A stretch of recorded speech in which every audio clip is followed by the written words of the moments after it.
Hey everyone, welcome back to another deep dive. You know we love to bring you the most relevant and interesting topics. And, well, if you're prepping for those government exams, NADAR, SSC bank exams, UPSC, listen up because this one's for you. We're diving into a story straight from the December 20th PIB release. Yeah, this one's really cool because it's got a little bit of everything. Agriculture, tech, government policy, even international trade. It all starts with a farmer Pritam Singh who is concerned about, you know, pesticide exposure. Makes sense, right? Yeah, I mean, who wants to be spraying those chemicals all day without some protection? exactly. And his concerns led to the development of something called Kisan Kavach. Kisan Kavach. What's that? It means farmer shield, and it's actually Bharat's very first anti-pesticide bodysuit. Pretty impressive, right? It was just launched by Union Minister Dr. Jitendra Singh. So like a hazmat suit for farmers? Kind of, Yeah. but way more advanced. This thing uses cutting-edge tech to actually deactivate pesticides on contact. Seriously? That's incredible. Is it expensive? Nope. That's the best part. It's super affordable, only $4,000, and it can be washed up to 150 times and lasts for 2 years. They even published the research behind it in Nature Communications. Wow, so it's not just some gimmick, it's legit science. Definitely. And this whole story raises some really interesting questions about how we balance agricultural productivity with, the health of our farmers and the environment. For sure, pesticides are kind of necessary evil, aren't they? We need them for food production, but they can have some nasty side effects. Right, it's a double-edged sword. So how do we manage that? The government's got a few ideas. I bet you're going to mention the Insecticides Act of 1968 and the Insecticide Rules of 1971. Bingo! You've been studying. I see. Those are like the cornerstone of pesticide regulation in India. They cover everything from product registration to penalties for misuse. And knowing that stuff is super important for anyone aiming for a government job, right? Absolutely. You could get grilled on those regulations in an interview or even need to apply that knowledge in a real-world scenario. Makes sense. So what else is the government doing? Well, they're promoting sustainable practices like good agricultural practices or GA. GEP, yeah, I've heard of that. It's like a fancy way of saying farm responsibly, right? It's a bit more than that, actually. GAP covers a whole range of things, from food safety and quality to using natural resources more efficiently, and even improving working conditions for farmers. So it's kind of like a holistic approach to farming. Exactly.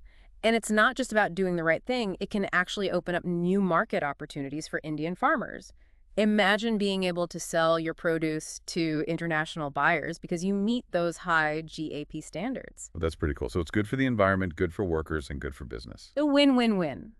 But let's not forget about finding safer alternatives to those harsh chemical pesticides. Oh, yeah, biopesticides. Tell me more about those. They're derived from natural sources like bacteria, fungi, even viruses. Yeah. And they can be just as effective as chemical pesticides, but without all the harmful side effects. Sounds promising. Is the government doing anything to encourage their use? Absolutely. They've streamlined the registration process for biopesticides, making it easier for manufacturers to get their products approved. Plus, there is already a huge variety of biopesticides available in India. That's great to hear.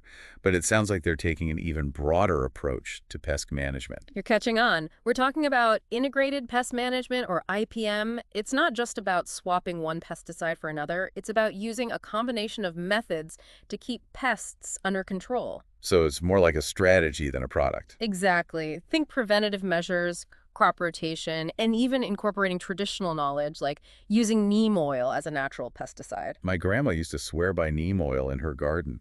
She'd be happy to know it's part of this whole IPM thing.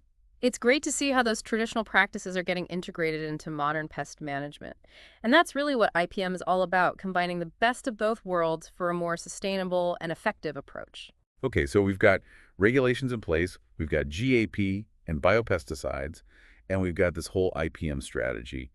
It seems like a pretty comprehensive approach to, tackling the whole pesticide issue. But how effective has it all been? Well, one encouraging sign is that chemical pesticide consumption is actually on the decline in India. Wow, that's great news. Does that mean farmers are really embracing these new approaches? It seems so. The government's making biopesticides more accessible and promoting IPM techniques, and it seems to be working.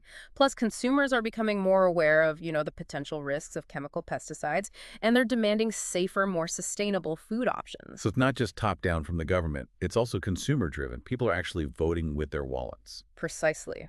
And that creates a powerful incentive for farmers to adopt those sustainable practices. It's a ripple effect, right? hmm Government policy influences consumer behavior, which then influences farming practices. Exactly. It's all connected. And this is a key takeaway for our listeners who are preparing for those exams. Right. It's not just about memorizing facts. It's about understanding those connections and, being able to explain them. Exactly. And that's what we're here to help you do. So we've covered a lot of ground in this first part of our deep dive. We've seen how a farmer's concern sparked a whole wave of innovation and policy changes, leading to a more sustainable approach to pest management in India. And we've seen how all of this connects to those broader global goals, like the UN Sustainable Development Goals. It's a pretty amazing story, and it's not over yet. When we come back, we'll explore the impact of these initiatives and what they mean for the future of Indian agriculture. And we'll also delve deeper into how all of this knowledge can be applied in those all-important government exams. Stay tuned. We'll be right back after a quick word from our sponsors. And don't forget to like and subscribe to The Deep Dive for more insightful analysis and, exam-relevant content. Welcome back, everyone. So we were talking about how chemical pesticide use is actually decreasing in India. Yeah, that was a pretty surprising statistic. What's driving that change? Is it just because of the government's initiatives? Well, they're definitely playing a big role.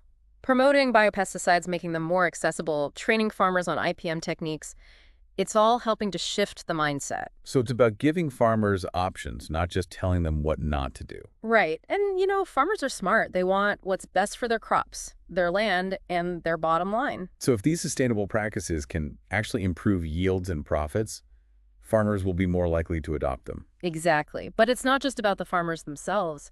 Consumers are becoming more aware of the whole pesticide issue, and they're demanding safer, more sustainable food. That makes sense. Uh-huh. I know I'm more likely to buy organic produce these days. It just feels better. And that consumer demand is creating a real market incentive for farmers to go the sustainable route. So it's a win-win for everyone, better for the environment, better for consumer health, and potentially even more profitable for farmers. It's a virtuous cycle, you might say. Now, speaking of wins, let's circle back to Kisan Kavach for a second.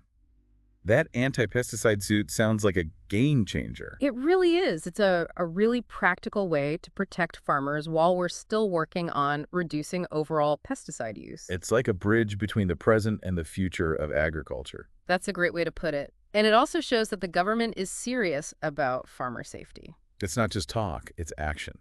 They're putting their money where their mouth is. And, that's something you could definitely highlight in an exam answer. If you're asked about the government's approach to agricultural development, talking about Kisan Kavach shows that you understand, the practical implications of policy. It's a concrete example, not just some vague concept. Right. It's about real people, real challenges, and real solutions. Okay, so we've seen that India is taking a multifaceted approach to creating a more sustainable agricultural system.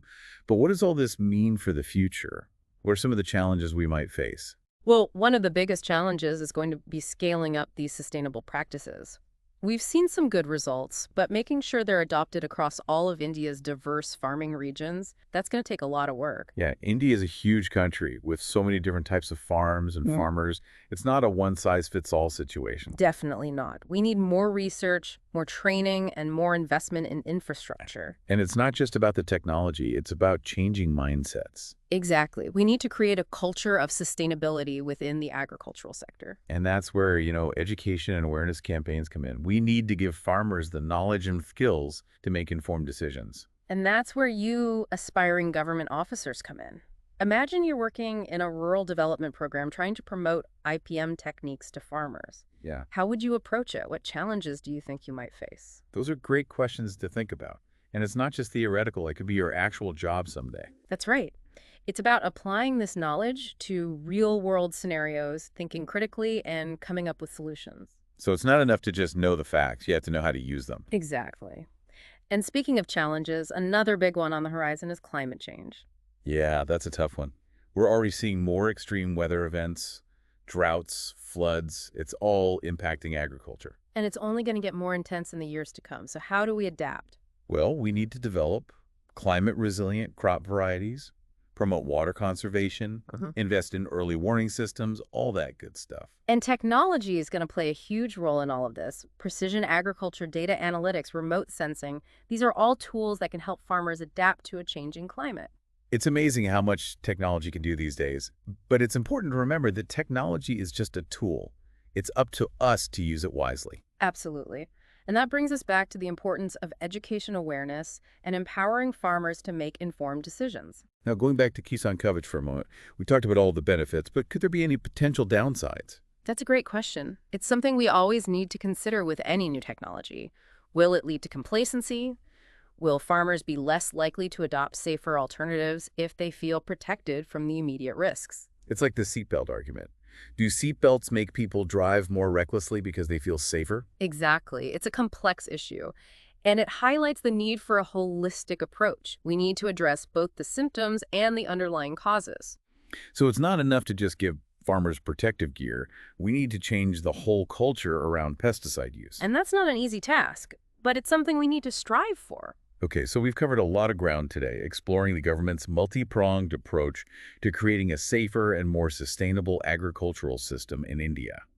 We've seen that there's been a lot of progress, but there are also challenges ahead, especially with climate change. But one thing's for sure, India is committed to investing in the future of its agriculture. And there are so many exciting opportunities for innovation and collaboration. It's a really dynamic field to be in right now. And for those of you preparing for those government exams, this is all essential knowledge. Understanding these issues, being able to analyze them critically and propose solutions, that's what's going to set you apart. And it's really inspiring to see all these efforts happening here in India. It's not just about feeding our own population. It's about, contributing to a global solution. Exactly. And that brings us to something we haven't touched on yet. How do these initiatives connect to those bigger global goals like the UN Sustainable Development Goals? The SDGs. Yeah, those are a big deal. I mean, they cover everything from poverty and hunger to climate change and gender equality. So how does, Indian agriculture fit into all of that? Well, think about it. Promoting sustainable agriculture, reducing pesticide use, improving farmer livelihoods, all of these things directly contribute to achieving those SDGs. Right. Like SDG 2, zero hunger. If we can produce more food sustainably, that helps tackle hunger around the world. Exactly. And SDG 15, life on land, reducing pesticide use protects biodiversity and ecosystems. And improving working conditions for farmers. Yeah. That ties into SDG 8, decent work and economic growth. It's all connected. And, being able to make those connections to see how local actions have global implications, that's a really valuable skill. Especially for those government exams. Yeah. Showing that you understand the bigger picture, that you can think globally, that's going to impress those examiners. For sure. So listeners, as you're studying, don't just memorize facts. Think about those connections. How do those policies and programs you're reading about contribute to those SDGs? It's a great way to, deepen your understanding and make those concepts stick. It's not just about understanding. It's about, critical thinking. How can we use technology and policy to create a truly sustainable and equitable future for Indian agriculture? That's the million-dollar question. What innovations are coming next? How can we ensure that everyone benefits from those advancements, not just a select few? Those are the questions we need to be asking. And who knows, maybe some of you listening right now will be the ones to find those answers. That's a great thought. We need bright minds like yours to tackle these challenges and shape the future of agriculture. And not just in India, but around the world. It's an exciting time to be involved in this field. There's so much happening, so much potential for positive change. So listeners, keep those brains buzzing, keep learning, keep asking questions, and most importantly, keep believing in the power of innovation and collaboration. We can create a better future for agriculture, for our planet, and for all of us. And on that note, we're going to wrap up this deep dive. But don't worry, we'll be back with more insightful discussions on all things current affairs, helping you ace those exams and become the informed, engaged citizens that India needs. So until next time, keep learning, keep growing, and best of luck with your journey. And don't forget to like and subscribe to The Deep Dive for more.